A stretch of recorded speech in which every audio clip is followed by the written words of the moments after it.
Agreed. Member for Burlington. Sure. I'm pleased to rise and join the Minister of Natural Resources and Forestry in speaking in support of Bill 37, the proposed Invasive Species Act. This proposed legislation would address a serious threat to our province. Indeed, Mr. Speaker, close to my home in the riding of Burlington, the Coots to Escarpment is a perfect example. A precious tract of land that contains more Indigenous species than any other area of Canada, a number of them species at risk. Bill 37 will protect areas like the Coots to Escarpment. Invasive species cause significant damage to the natural environment, which results in significant ecological, economic and social costs, as the Minister outlined. This is the case within Ontario, across Canada and internationally. Invasive species move into ecosystems and take over, killing or crowding out some native species. Invasive species disrupt food webs, degrade habitat, introduce parasites and disease, and lead to species becoming at risk. Globally, our habitat loss is a bigger threat to biodiversity. Mr. Speaker, on a global basis, invasive species costs are estimated to be $1.4 trillion. That's the equivalent of 5% of the global GDP and 7 times the cost of natural disasters. Industries like fishing, hunting, forestry, tourism and agriculture can all be negatively affected by invasive species. In the Great Lakes Basin, invasive species foul water intakes, reduce the value of commercial and recreational fisheries, and reduce property values. Every year, invasive plants cost the agriculture and forest industries in Canada about $7.3 billion. Mr. Speaker, all invasive species pose some risk. However, some species pose a bigger threat than others. The members of this legislature will be familiar with the Asian carp, which have damaged the ecosystems of many American lakes and rivers. There are actually 4 species of Asian carp: bighead, silver, grass, and black carp. Our greatest concerns are bighead and silver carp, which have spread the most aggressively in the United States. They are considered one of the greatest threats to our Great Lakes. Asian carps are voracious consumers. They eat up to 20% of their body weight each day. Everywhere they go, they eat the food supply that native fish depend on, and they crowd native species out of their habitat. The decline of native fish and species could damage sport and commercial fishing right here in Ontario. Currently, there are no established populations, thank goodness, of Asian carp in Ontario waters. Preventing Asian carps from spreading in the Great Lakes is the best way to prevent harm to Ontario's native fish species. Another species that has not yet entered Ontario is the mountain pine beetle.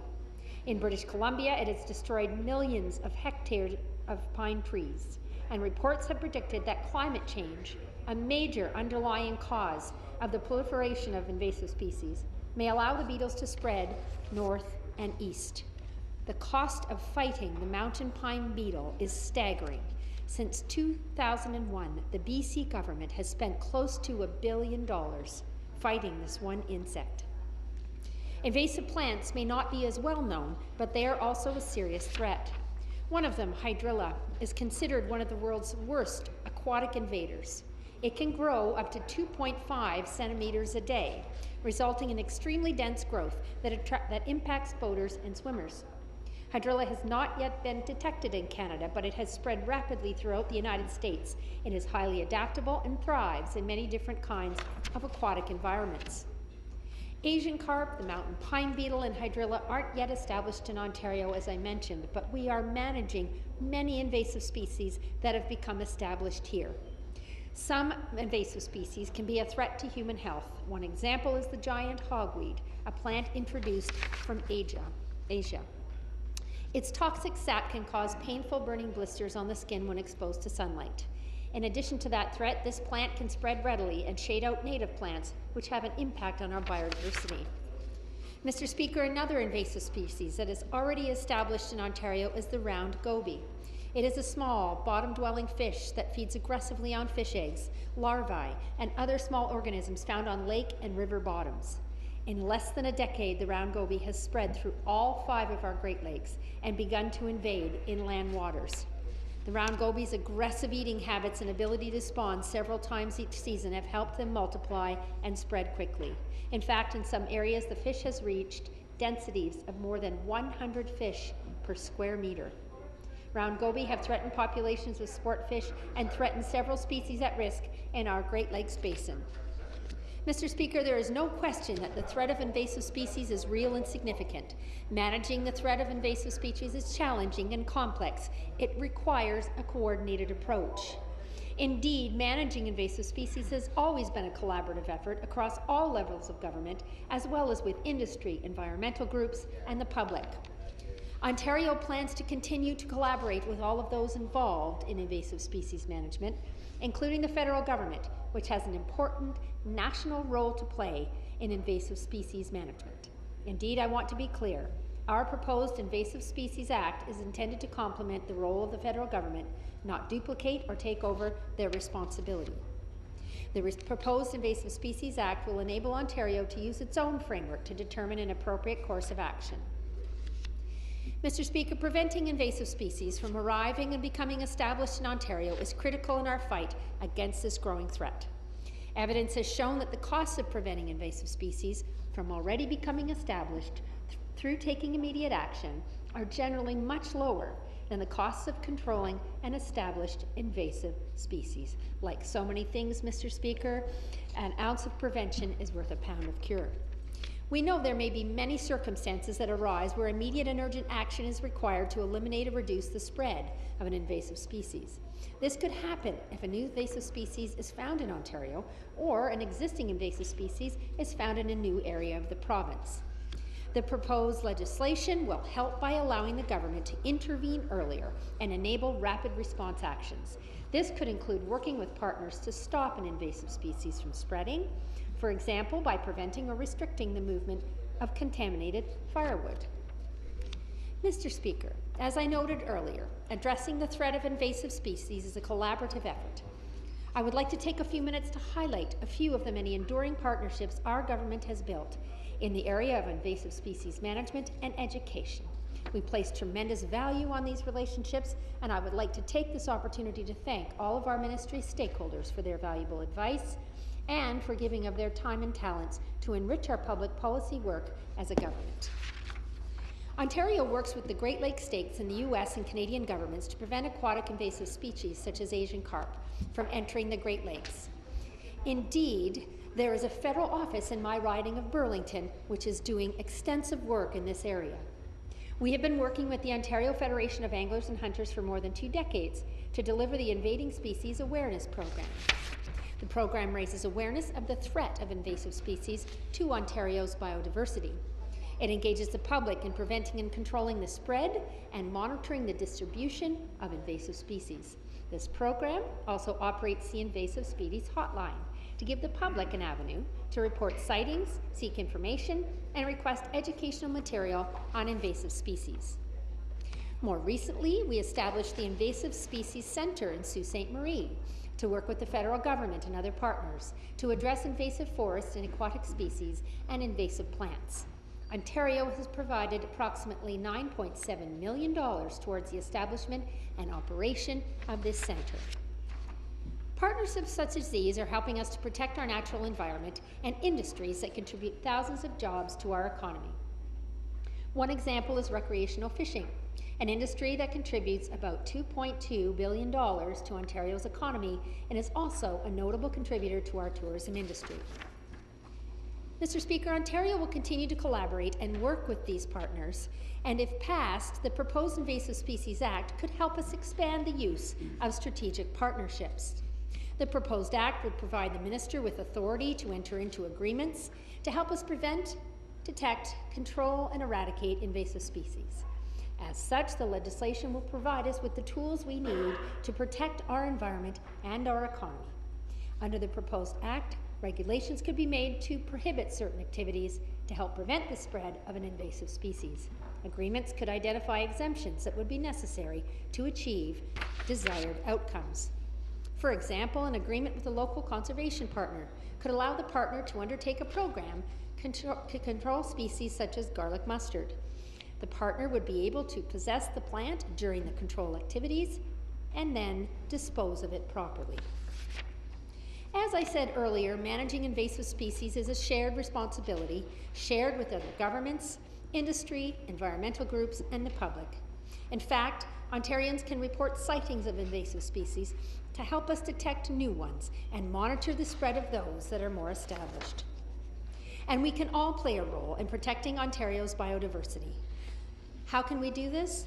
By planting non-invasive species in gardens, by never releasing bait or any wildlife into nature, by washing our boats before moving them to another body of water, and by buying firewood locally and leaving what we don't use. Mr. Speaker, we need to engage all Ontarians in doing their part to protect species and habitat. And as policymakers, we need to do our part as well by taking a leadership role with this proposed legislation. The proposed Invasive Species Act would help limit the social and economic impacts of invasive species by preventing them from becoming established, controlling their spread once they are here, and eradicating them if possible. As such, I would encourage all members of this House to support this critical legislation. I look forward to today's discussion and the debate to come. Thank you, Mr. Speaker.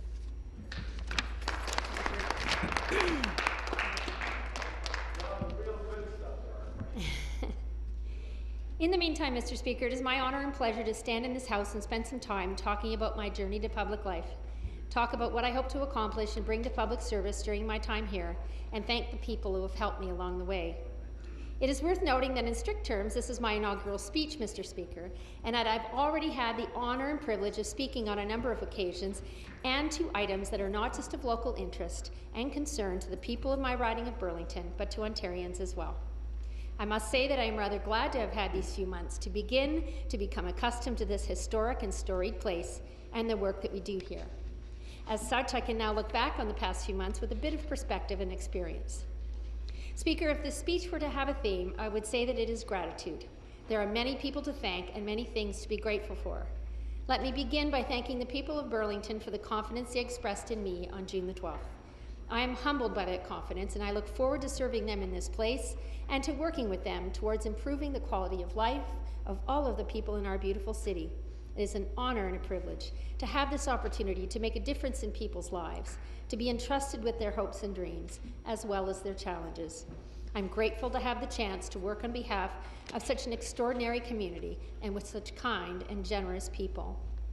I would like to take a moment to offer a sincere thank you to my predecessor, Jane McKenna, for her sacrifices in service and representing the riding of Burlington since 2011. Since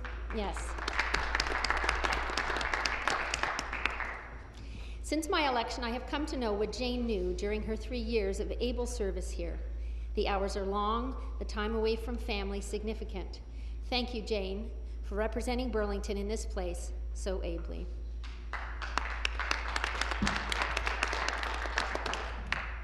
Speaker, on our first day of orientation, we were reminded that of the 13 million people who call Ontario home, we are but 107. How fortunate am I thought, and I know that many of my colleagues feel the same. We came here with a sense of purpose and excitement and with a desire to serve. My colleague, the Honourable Ted McMeekin, is fond of quoting Bobby Kennedy. Ted volunteered for Bobby on one of his campaigns, and he heard him say about his passion for making change, "Don't get mad, don't get even, get elected." I think that call to action embodies the desire that most of us have here to make a difference in the lives of the people we serve, to work as diligently as we can on their behalf, and to do so with a listening ear and an open heart. Let me talk for just a minute, if I may, about another reason I'm grateful to the people of Burlington.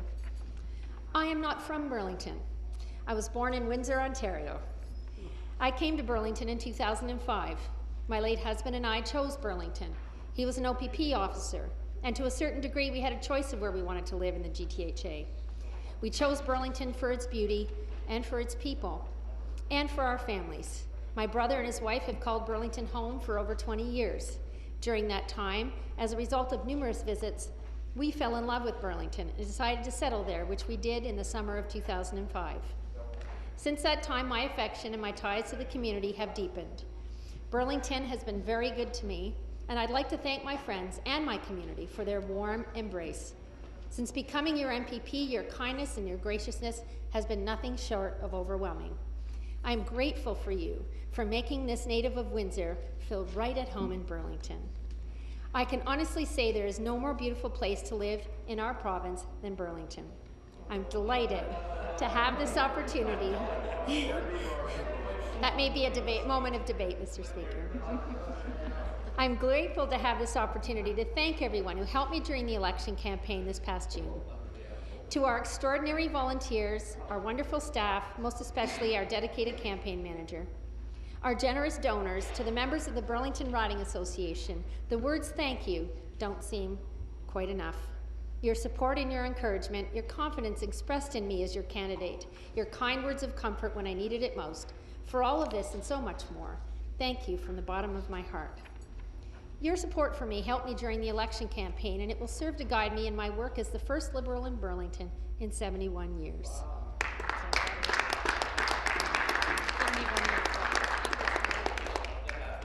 Our celebration on election night was one I shall never forget, and nothing short of extraordinary. Thank you for being there for me. Perhaps most memorable was the presence of my family on election night. It has been said, and it's true, that to do this job truly requires a support network unlike any other. I'm truly blessed with an extraordinary group of siblings, their spouses, and my nieces and nephews. Most of all, I was proud of the fact that my mother, Marie McMahon, was there with me. When we learned that I had won, we were standing in the foyer of my brother's home. In an exchange I will never forget, my mother turned to me and said, "Your dad would be so proud." It was a touching moment, to be sure. Excuse me, Speaker.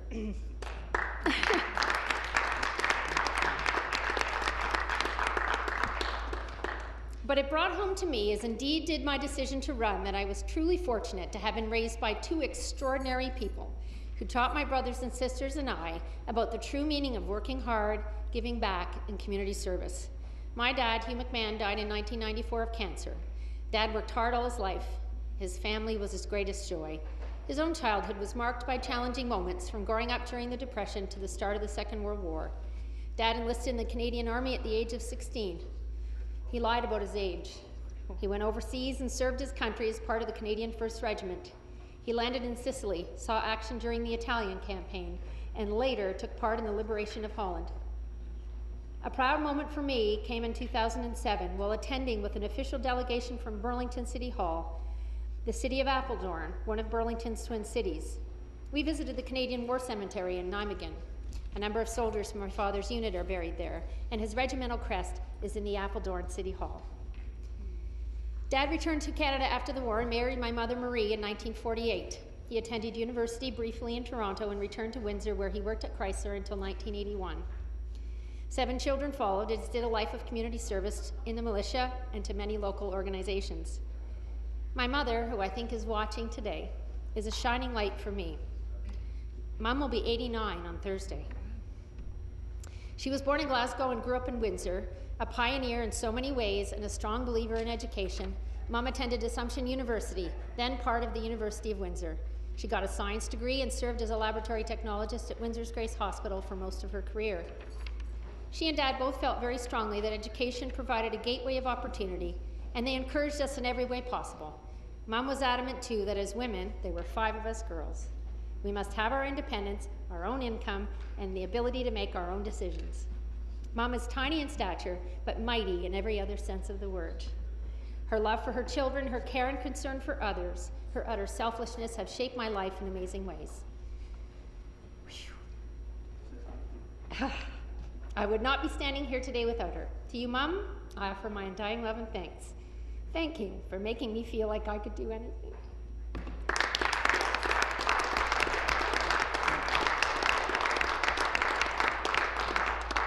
Thank you for always being there for me and for your wisdom and your friendship. To my siblings, I'm truly grateful to you for your encouragement and support. I'm so lucky to have such a tremendous group of ardent supporters and cheerleaders. As the youngest of all of you, I have benefited from your wisdom and your mistakes, your advice, your terrific humor, and your wit. You offer me a hand up when I need it, and no request is too much. When I told you I wanted to run, you were worried about the rigors of the debate and the demands of the job. After dutifully expressing your concerns to your younger sister, you were there from day one. Thank you all. Earlier, I spoke of my parents as people who inspired me to public service. I grew up in a house where the mantra was, "To whom much is given, much is expected." And speaking of my mother, I should add that her personal commitment to her family and her community was recently recognized. Mom recently got a volunteer award from Hospice Windsor in recognition of her 30 years of service as a volunteer. Every Thursday, yes, thank you. Every Thursday, Mom cooks lunch with her friend for the past 70+ years, Mabel Gagne, for hospice patients and their families. I know that Mom is loved by her hospice family, but I know too, because she's told me this, that she gets as much out of this experience as she gives. Her stories of people who are in the most difficult and challenging of circumstances serve to bring a necessary perspective to her life and to mine as we reflect on what is important. As you can see, from my mother, I learned empathy and compassion. Speaking earlier this year to the CEO of the Carpenter Hospice in Burlington, I was reflecting on the same theme, the events that shape our lives and the people who inspire us. As we all know, one of the best parts of this job is the opportunity to attend events and meet the wonderful people in your riding. Well, Mr. Speaker, it was very early in my job as an MPP that I truly understood what Burlington is made of, and it is strong stuff indeed. On the evening of August 4th, a once-in-100-year storm brought 200 millimeters of rain to Burlington in just 6 hours. This rain is the equivalent of the amount of precipitation that Burlington would see in July and August together. This devastating storm flooded our streets and people's homes. A rush of water filled people's basements, and over 3,100 homes were damaged. As the unrelenting rain fell that night, reports began to pour in of flooding on the 407, the QEW, Fairview and New Streets, Brant, Guelph, Walker's Line and Appleby Line, all flooded our major north-south arterial roads. The water overwhelmed Burlington's sewage system, which at capacity is built for 3 million liters an hour. At the height of the storm, this reached 10 million liters. People's basements filled in mere moments as creeks overflowed their banks. Visiting devastated homes the next day on Regal Road, among the hardest hit, I met people who fled with their children, their animals, and a few precious memories as water filled their basements within minutes. Seeing their anguish, not to mention the content of their homes on their front lawn, was heart-wrenching. On the 5th, I got on the phone, but many people were calling too, wondering how they could help. My colleagues were there, and I'd like to thank them. The member from Halton, the Minister of Labor, the member from Oakville, the Minister of Municipal Affairs and Housing, all in neighboring ridings were there, offering a friendly word of advice. Thank you. Yes. But it was the response of our community that was so remarkable. I reached out to the mayor that evening. He was traveling back to from his cottage in response to the disaster. His own home was flooded. He hit the ground running the next day. And as we traveled door to door together, it became apparent that greater assistance was needed. On the night of the flood and in the days that followed, our EMS personnel were extraordinary. Our frontline police officers, firefighters, paramedics, all were there doing an amazing job rescuing people from their flooded vehicles and responding to those in need. Later on, with the assistance of the region of Halton, the Red Cross came to our aid and did an extraordinary job quantifying the amount of flooding and the impact in people's lives. Together, we mobilized community support. I called the CEO of United Way, and 72 hours later, they had a website portal up and running to collect donations. The mayor, working with our regional chair, mobilized staff. City and regional staff began the process of responding to those in need and going door to door. As the scope of the disaster became clear, City Council met and declared a state of emergency, triggering an Ontario Disaster Relief Assistance Program request. On the community side, donations poured in, and the Community Foundation stepped up, offering much-needed volunteer and fundraising support. The CEO of the Community Foundation, Colleen Mulholland, and her team have done an extraordinary job. Under the chairmanship of Ron Foxcroft, the Disaster Relief Committee has worked hand in hand with the Community Foundation to raise funds, and to date, I am proud to say that our generous community has contributed close to $1 million to help their neighbours in need.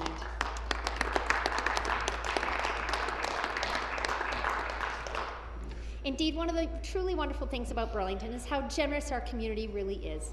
In 2010, 30% of Burlingtonians contributed to a charitable cause, higher than the provincial average of 24.5%. During the summer, I attended many events which contributed to the flood relief, raising funds and rallying the community, from neighborhood fundraisers like the Up the Creek event, started by some neighbors whose street and home were flooded. They raised $20,000. to our Rotary Club's Rib Fest event, which raised thousands of dollars as well. And there I was, side by side, at the door, raising money with buckets, mayor and city councillors right beside me.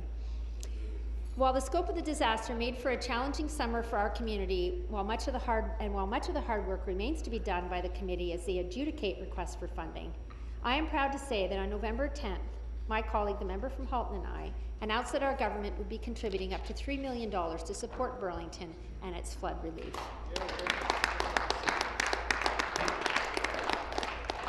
For a new MPP, this was an extraordinarily proud moment.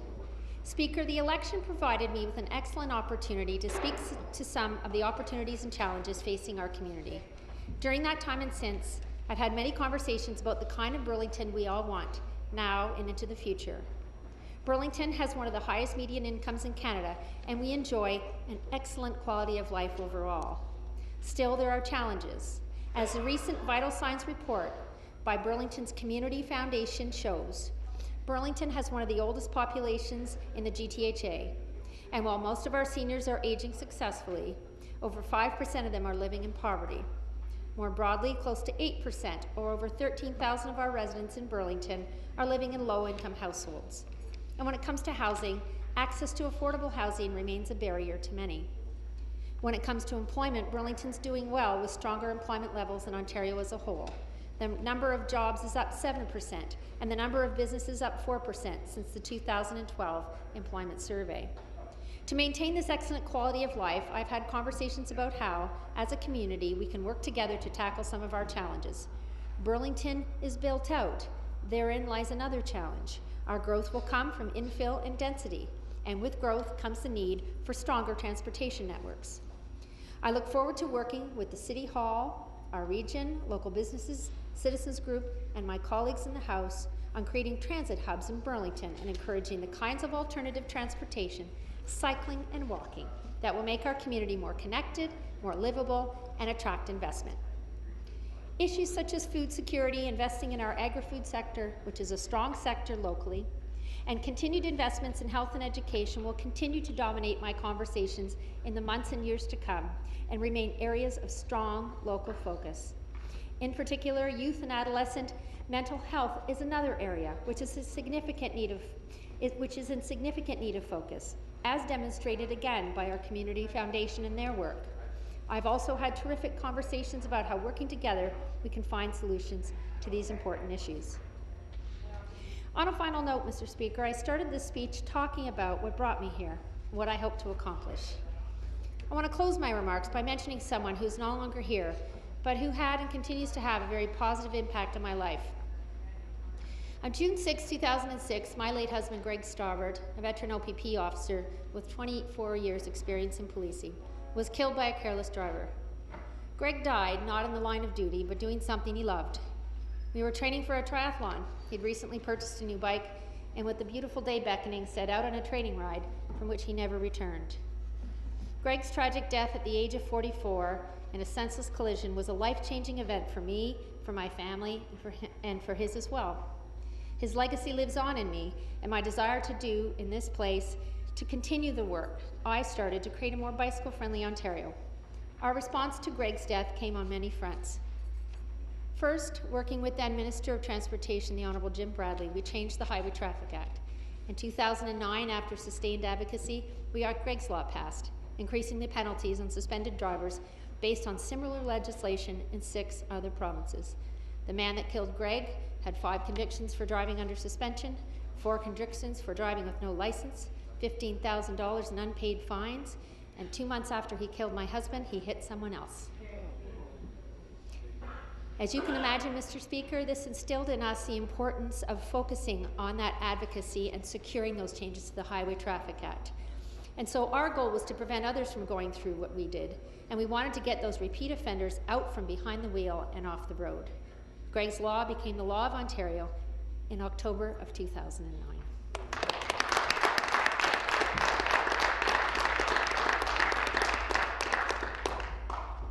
Second, we launched the Share the Road Cycling Coalition in Ontario in 2008. Share the Road has become the provincial cycling policy and advocacy organization representing thousands of local organizations, cyclists, stakeholders, and municipal leaders from across Ontario, united in a vision of safer communities for all road users.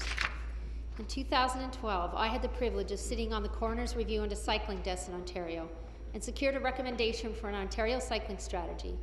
Together with the Honourable Glenn Murray, who was then Minister of Transportation, I launched that strategy, the first of its kind in Ontario in over 20 years, in September of 2013, a proud moment.